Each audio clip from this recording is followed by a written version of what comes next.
This one comes from David over on our Instagram for Professor Hoffman and Martinez. What are the biggest issues when it comes to the portrayal of women and men in film? What do you think should be implemented to revert some of these issues? What are some better examples to fix this? Well, it's a big one. I can start it off with just please. some stats. Yeah. There's a really excellent study that the USC Annenberg Foundation put out a couple of years ago called 900 Popular Films Examining Gender, Race, Ethnicity, LGBT, and Disability from 2007 to 2016. So they looked at 900 Hollywood films within that period, and alarmingly found that there was no change for female characters since 2007 up until 2016 in terms of just numbers of women on the screen. So still, in 2016, only 30% of speaking roles are women's roles. And 70% of all characters within that period, 900 movies, 70% were white characters. So those are revealing statistics, to be sure. There's a couple things that are quick and easy, kind of representational tools, I think, when you're trying to examine a film in a way to determine whether or not, is this a good movie when it comes to female representation or representations of people of color. The first tool, it's called the Bechdel test, and this was first coined in 1985 by this cartoonist, Alison Bechdel, and here's what it is. So 3 things. Number 1, are there at least 2 women with speaking parts in the film? Do they have names? And number 3, do they talk to each other about anything other than a man? Okay, so if a film kind of passes those 3 rules, it passes the Bechdel test, but it tells you that, okay, these female characters maybe have a little bit of depth. Similarly, the New York Times film critic Manohla Dargis came up with what she calls the DuVernay test, which is about, or based around Ava DuVernay, the African-American female director who did Selma and A Wrinkle in Time and The 13th. And there's just one rule for this one. Do the black characters or the other characters of color on screen have fully realized lives rather than serve as scenery for the white actors? So that's, I think, an even better question, really. That's getting at just the overall complexity of the characters. Just think about how your characters interact with the world, and do you use them as props or do you use them as actual characters? Right. Yeah. Yeah, and I think because most of my work has been indie films and foreign films, and I have studied some Asian American cinema and Latin Chicano American cinema and stuff like that. So thinking about it in those regards, I just kind of think about the complexity of your characters, and representation matters. Obviously, we need more women in positions of power, and I think that's finally starting to happen little by little, even more so now because we've had such a light shed on these things in the last basically 6 months to a year. But then not only that, but also people of color, having people of color in more positions of power and positions where they can make these kinds of choices to have diverse voices, whether it's male or female, Latino, Black, Asian, LGBTQ, so on and so forth. One of the things I like to look at in my work and try to push and try to influence a lot in my screenwriting classes and things like that here is sort of this notion of toxic masculinity and sort of breaking it down and kind of playing up other types of masculinity that don't necessarily get the quote unquote light shown on them, because those types of things have been running, the film industry for decades. so I think when I think about it in these terms, it's about sort of kind of looking at it from a sort of film studies perspective in a way as well, and then seeing what you can do as a creator, as an artist to promote that. But not only that, it's also about, you know, as a filmmaker, as an artist too, you need to actively promote and support films and TV shows and work by people of color, and not just your own. Like I think like, you know, for me, it's not just about supporting filmmakers and films and TV shows by Latinos, which I actively do, but also, you know, supporting films by Asian Americans and Asian filmmakers and female filmmakers and Black and African American filmmakers and so on and so forth, because, you know, it's a collective approach. Because if we're fighting all these, you know, quote unquote little battles independently, we're just going to take these incremental little steps. But if we're fighting the battle, so to speak, collectively, we're going to take much bigger steps than we would otherwise. So I think it really is kind of about sort of that representation, but also the active sort of support. So. Yeah, and it would also like benefit you to really include a lot of people in your writing, because then you're constantly developing new ideas and you're not settling for one thing constantly. Yeah, exactly. I do want to point out just a couple of films from the last 2 years now that have made a lot of money, and just prove that when films that have, you know, really interesting characters of color, are inclusive, diverse, feature strong women, that these films actually make a lot of money. So Girls Trip, right? Most money-making comedy of this past year, right? Get Out. Oh, yeah. Right?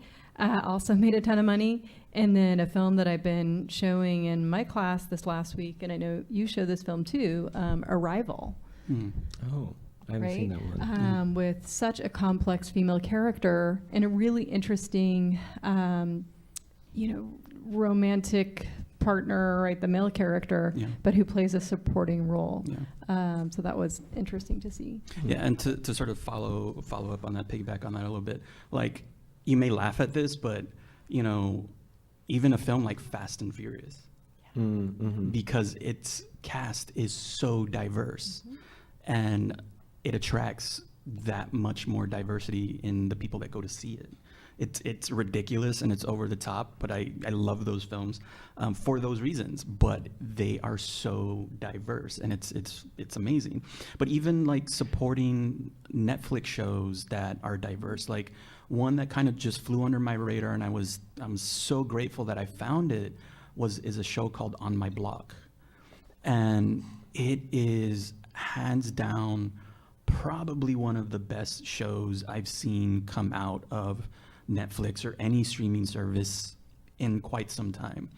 And the writing is pretty solid, and it's just really well done. It's not a super high budget show, but it's basically about, you know, these African American and Latino kids growing up in East LA, and it's sort of this strange dramatic comedy that has these sort of tragic undertones about sort of where they live and sort of the harshness of the environment that they live in. And like anyone I run into who's asking me about what are you watching now, what are you seeing now, blah, blah, blah, I tell them they need to go see and stream on My Block, because it's amazing. And it's, you know, those are the types of shows that everyone should be supporting, especially if they want to talk more about diversity and representation and these types of things. So, yeah. I'd like just to add one thing as a filmmaker, not necessarily as a cinematographer. What can you guys do about this? You know, you can buy tickets, you can go to the movies. Yeah. I feel like the best way is to simply, I guess the best way to combat this is to simply have people of different race, ethnicity, and sexualities as main characters and supporting characters. That's Absolutely. You guys need to write the stories for the films we're going to see later. You know, you don't have to go, if you're not a scriptwriter, you have to go all the way to the scripts, but you can write your stories, you can develop the characters, give them some history, and imagine them, and if, you guys are the future. You guys are going to really make a difference if we have a more diverse cast and more diverse stories. You guys are the stories of the future, and that's what you've got to do, even if it's just a little bit. You go home tonight and you just write a little short storyline, and you say, okay, these are my 3 characters. These may be people I knew growing up, or these are my cousins, or something like that. Develop that story a little bit, make a little short story, and that'll help you go to the next one. And that's what's going to make a huge difference. When you guys, they talk about having power. No, it's opportunity. To have opportunity to make the stories, to give the opportunity to other actors, other crew people. That's where I see the hope of this business.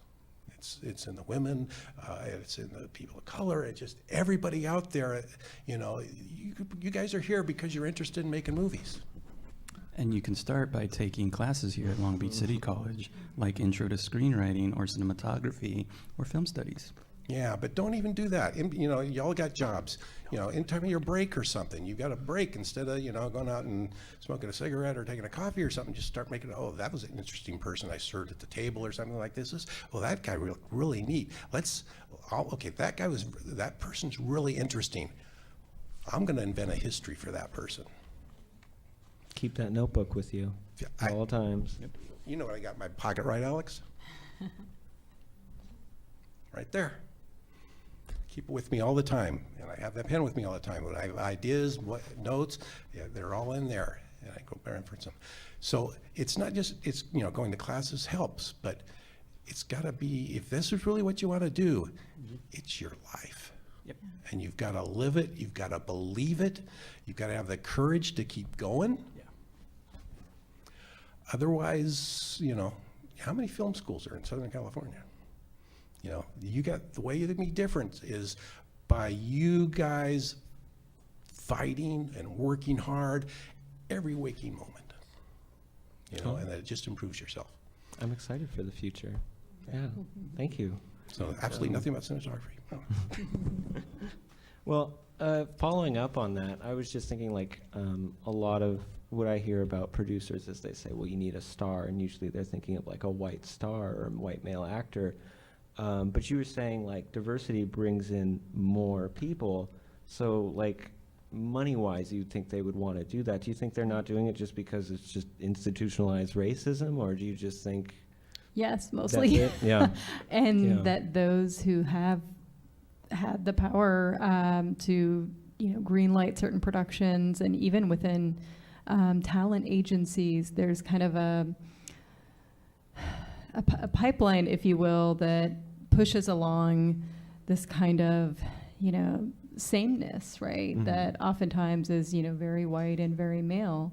So now with the Time's Up initiative and all kinds of interesting things that the Women in Film advocacy group is doing, and other organizations too, we are maybe going to see some real institutional change. Because while there are so many incredible, actors of color and, multi-ethnic writers, you name it, there's such a wealth of talent, but so often, that talent is not being recognized, right? Mm-hmm. Because of these power dynamics in Hollywood. So just a few things. Providing financial incentives for productions that actually do have gender parity and more inclusive cast and crews. There's a Canadian production company that's actually doing it, where if you can show that your crew is 50-50, there's parity when it comes to salaries and that sort of thing, they're offering deep discounts essentially to those kinds of productions. So that's, sometimes it comes down to money. Mm-hmm. And if that's happening, I think that also could really help matters for women and people of color. Yeah. One just to sort of piggyback off of both of what they're saying. I went to a screenwriting retreat a couple years ago where where those of us who were invited were partnered up with some high-profile sort of industry mentors. And one of my mentors, he sat me down, and he's this really talented writer, and he sat me down and he was like, he broke down sort of the statistics for me in terms of screenwriting representation and sort of the types of people who were being hired at that time. And this was like a year and a half, 2 years ago.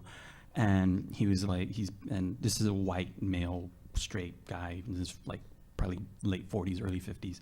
And he was like, for people like me, like the industry we're solid, we're at a good point right now. He's like, for African-American writers, both men and women, things are getting a little bit better. Asian Americans are kind of right behind them a little bit. But then he looked at me and he's like, you being a Latino, Mexican-American writer, he's like, the change is so insignificant that it doesn't even matter right now.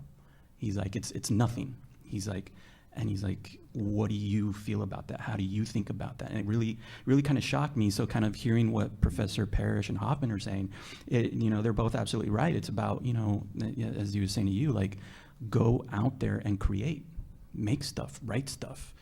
You help create those opportunities, and if you're not doing it, someone else is, so you have to get out there, you have to hustle, you have to do that work and create and make those opportunities. So yeah, I agree with all that. And just kind of go back to what I was saying is, it's a lot cheaper to make a movie nowadays.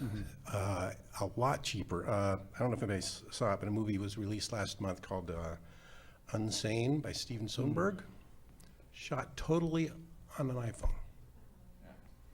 He had a professional crew. They lit it. They had good sound, the whole bit. But it was shot on what are the iPhones, like $400 or $500 or whatever, and not a $60,000 camera. So it's all possible. How much does it cost for you to write a story? Your time, and some pencils and paper. And you develop that. You develop it over time. If you're a story writer, you should have like 3 or 4 stories going in your head in different places, and you just working on it all the time. You wake up in the morning, oh yeah, this is a great thing. Yeah, Harry's going to do this now. Things like that. But those are opportunities. We talked about the problems that big productions are having on getting diversity and all that sort of thing. They are improving, but it's like moving a battleship around. It's really slow to change that. But you guys can come up with a really low budget 10-minute film. Get it in the festivals. How many festivals are out there now? There's 1 million festivals. What are they looking for? They're looking for like 8, 10-minute, 12-minute films to fill the gaps between the big features. Relative budget, you could do it on a small budget, get your friends together, maybe take 1.5 years to shoot it. But the opportunities are there to, yes, hopefully big movie making will eventually change, and Black Panther didn't have any stars, and I'm sure they're going to make a lot more money next time they make it. But that made a little money. So you have the opportunities to make these smaller films, which are just a stepping stone to when you get to do a bigger film. So just keep on working and keep on hustling. And you have to have the courage to keep it up. There's so many haters out there. There's so many people who are going to say no to you. And you got to say, okay, and you move on. You keep going. If they don't, they critique your story, they really don't like it, sit back and look at it. See if they had any good ideas there, or they were true about it. And if you think, okay, maybe they can change this character a little bit, but no, I think it's good, then say, okay, thanks for your input, and keep moving forward. But you don't give up. It's there's a quote from Obama about the Parkland kids I heard the other day. He says, "Our future is not written for us. It's written by us. So you guys are the ones that can make this happen." That's very inspiring. I'm excited for future TV, especially now with just Atlanta. Great show. Loving it. And TV is getting so much like production-wise, like features now. I've worked on a lot of television too, and the pressure to make it look like a feature was really strong. You know, you didn't have the budget. You know, a feature you may do 3 or 4 pages of the script a day. TV, you're doing 8 to 9. Same 12, 14-hour day. Yeah, you know, TV is, you know, it used to be a bad word, but now it's great opportunities there. That's great.